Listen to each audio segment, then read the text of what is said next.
కావాలనే మీ కలను నెరవేర్చుకోండి. సంప్రదించండి హెగ్డే ఫెర్టిలిటీ, హైదరాబాద్, తెలంగాణ.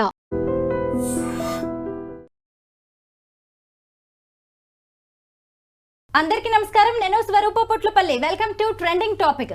సాధారణంగా ఆడపిల్లలు మెచ్యూర్ అయినప్పుడు, అంటే తొలిసారి పీరియడ్ వచ్చినప్పుడు చాలా చోట్ల అదొక శుభకార్యంలాగా సెలబ్రేట్ చేస్తూ ఉంటారు. మన తెలుగు రాష్ట్రాల్లో ఇలాంటివి కామన్గా జరుగుతూనే ఉంటాయి. అంటే అది మనకి తరతరాలుగా వస్తున్న ఒక సంప్రదాయం, ఆనవాయితీలాగా ఉంటుంది. అయితే మోడర్న్ డేస్లో కూడా దీనికి సంబంధించి అనేక మార్పులు వచ్చాయి. అలా ఫంక్షన్స్ చేయని వాళ్ళు ఇంట్లోనే కామ్గా ఉంచేసి అదొక నార్మల్ ఇష్యూ, పీరియడ్స్ అనేవి మంత్లీ రెగ్యులర్గా వచ్చేవి అన్నట్టుగానే ఈ పీరియడ్స్ని తీసుకోవడం అనేది జరుగుతుంది. అయితే కోయంబత్తూరులో జరిగిన ఒక ఘటన ఇప్పుడు అందరినీ ఆశ్చర్యపోయేలా చేసింది. ముఖ్యంగా ఇది పెద్ద చర్చనీయాంశమైన విషయంగా మారింది. కోయంబత్తూరులోని స్వామి చిన్మయానంద సెకండరీ హయ్యర్ స్కూల్లో చదువుతోంది ఒక అమ్మాయి, 8th క్లాస్ ఆమె.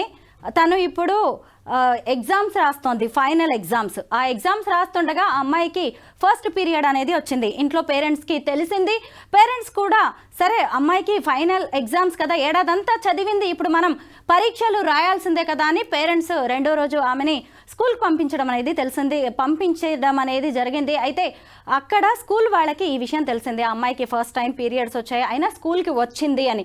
అయితే కొంతమందికి ఇది ఆచారంగా ఉంటుంది, ముట్టుగా వ్యవహరిస్తారు. అక్కడ తమిళనాడులో అయితే దీన్ని తీట్టు అని కూడా అంటారు. అక్కడ కూడా మనలాగే కొన్ని ఆచార వ్యవహారాలు పాటిస్తారు, శుభకార్యాలు, ఫంక్షన్స్ లాంటివి చేస్తూ ఉంటారు. అలా ఫైనల్ ఎగ్జామ్స్ అని అమ్మాయి స్కూల్కి రావడంతో కొంతమంది టీచర్లు అలా రావద్దు, మిగతా వాళ్ళందరిలో కలవద్దు అంటూ ఆ అమ్మాయిని ఎగ్జామ్ క్లాస్ రూమ్లో రాయనివ్వకుండా, ఇదిగోండి ఇక్కడ చూశారు కదా మనకి ఇక్కడ కనిపిస్తోంది విజువల్లో, ఆ అమ్మాయిని క్లాస్ రూమ్ బయట కూర్చోబెట్టి ఎగ్జామ్ రాయిస్తూ ఉన్నారు. తను రాస్తున్నది సైన్స్ ఎగ్జామ్.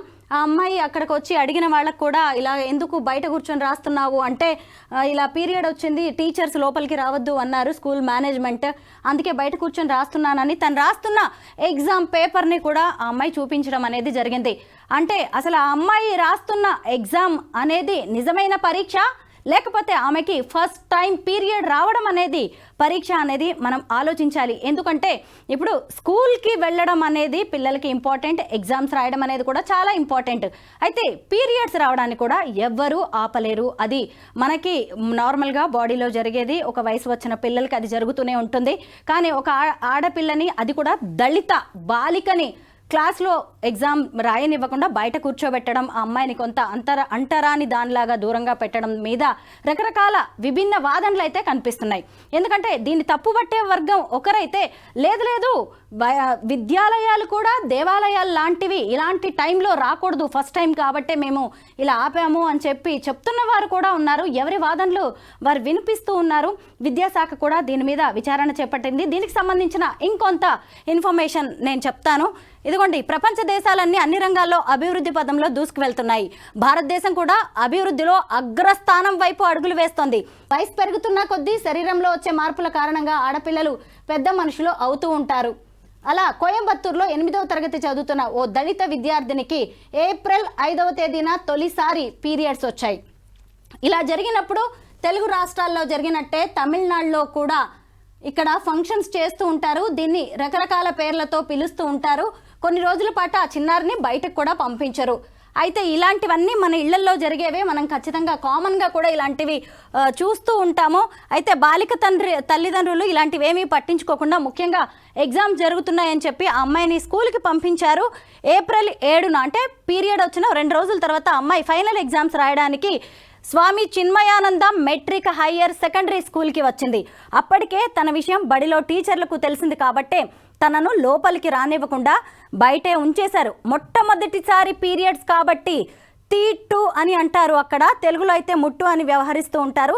ఆ అమ్మాయిని క్లాస్ రూమ్ బయట మెట్ల మీద కూర్చోబట్టి పరీక్ష రాయించారు. ఇదిగోండి మనం ఇక్కడ ఆల్రెడీ విజువల్స్లో చూస్తూనే ఉన్నాం కదా. తన తోటి వారంతా లోపల పరీక్ష రాస్తుంటే తాను మాత్రం ఇక్కడ కూర్చొని పరీక్ష రాయడం ఏంటని ఆ అమ్మాయి చాలా బాధపడింది. పైగా పీరియడ్స్ ఉన్నాయని చెప్పి బయటకు పంపించడం అనేది కూడా అవమానంగా ఫీల్ అవ్వాల్సిన పరిస్థితి కనిపించింది. పరీక్ష కాగానే ఇంటికి వెళ్ళి ఈ విషయం తల్లిదండ్రులకు చెప్పింది. ఇలాంటి విషయాలను ఆధార సహితంగా నిరూపించాలనుకున్న ఆ తల్లి ఆ తర్వాత రోజు మళ్ళీ పాపను బడికి పంపించి వెనక తాను కూడా వెళ్ళింది. పరీక్ష మొదలైన కాసేపటికి తన ఫోన్ కెమెరాలో వీడియో ఆన్ చేసుకుని కూతురు బయట కూర్చొని పరీక్ష రాస్తుండగా ఆమె తన సెల్ ఫోన్లో ఈ వీడియోని రికార్డ్ చేయడం అనేది జరిగింది. ఆ దృశ్యాన్ని రికార్డ్ చేసిన ఆమె విద్యాశాఖ అధికారులకు ఫిర్యాదు చేశారు. ఈ ఘటనపై అధికారులు విచారణ చేపట్టారు. అయితే చాలా మంది ఇప్పుడు ఈ వీడియోని సోషల్ మీడియాలో షేర్ చేసిన తర్వాత చాలా మంది స్కూల్ యాజమాన్యం మీద విమర్శలు చేస్తున్నారు.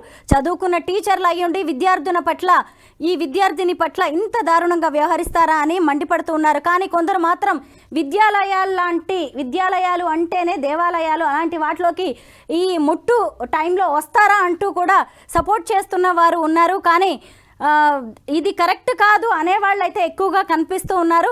ఇదిగోండి ఇక్కడ చూడొచ్చు. మళ్ళీ కావాలంటే పరీక్షలు రాసుకోవచ్చు, కానీ ఇప్పుడే రావాలా అని వాదిస్తున్న వాళ్ళు కూడా ఉన్నారు. మొత్తం మీద ఆకాశంలో సగం అవకాశాల్లో సగం అంటూ మహిళా లోకం దూసుకుపోతుంటే ఇదిగోండి తొలిసారి పీరియడ్స్ వచ్చిన ఆడపిల్లలు, అందులోనూ దళిత బాలికలు ఇలాంటి వివక్షను ఎదుర్కోవాల్సి వస్తోంది. ఇప్పుడు వాళ్ళ తల్లి వీడియో చేసి మనందరికీ చూపించడం వల్ల తెలిసిందే తప్ప, లేకపోతే ఇలాంటి విషయాలు ఇంకా ఎన్నో జరుగుతూ ఉండొచ్చు. ఎందుకు అంటే ఇప్పుడు పీరియడ్స్ అనేది కామన్గా శరీరంలో వచ్చే మార్పుల కారణంగా జరుగుతూ ఉంటాయి. వాటిని కూడా తప్పుపడుతూ వాటిని కూడా ఇలాగా బయటకి సోషల్ మీడియాకి ఈడ్చడం, రచ్చగా మార్చడం అనే దాని మీద ఇప్పుడు పెద్ద డిస్కషనే జరుగుతుంది.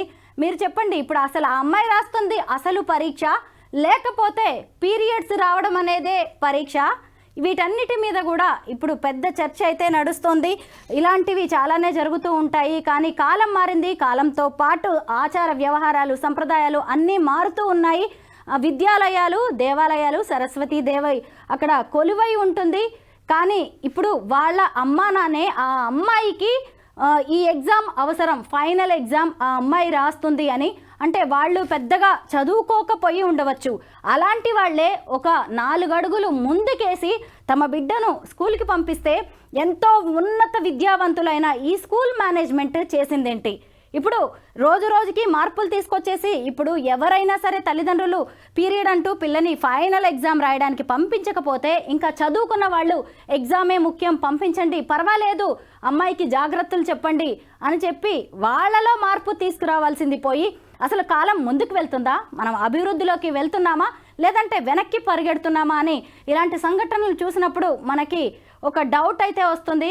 ఇలాంటి వాటిని ఇప్పుడే ఖండించకపోతే ముందు ముందు కూడా చాలా జరిగే అవకాశం ఉంది. ఇంకా చాలామంది పిల్లలు ఉంటారు, అసలు ఇదే ఆనవాయితీ. నిజమే, ఎవరికైనా ఫస్ట్ టైం పీరియడ్ వస్తే ముట్టుకోకూడదు, బయటికి రాకూడదు, వాళ్ళని టచ్ చేయకూడదు, ఇలాంటి మూఢనమ్మకాలు మాత్రం కరెక్ట్ కాదు. మన భారతదేశంలో అనేక రాష్ట్రాలు ఉన్నాయి. ఆ రాష్ట్రాల్లో చాలా మంది కూడా చాలా చోట్ల ఈ ఫస్ట్ పీరియడ్ అనేదాన్ని చాలా నార్మల్ విషయంగా తీసుకుంటారు. ఇలాగా ఇది ఎవరు టచ్ అయ్యింది, ఎవరు దగ్గరకు కూడా రాకూడని విషయంగా అయితే చూడరు. మొత్తానికి కోయంబత్తూరులో జరిగిన ఈ విద్యార్థి ఘటన అనేది అందరూ ఆలోచించేలాగా చేసింది.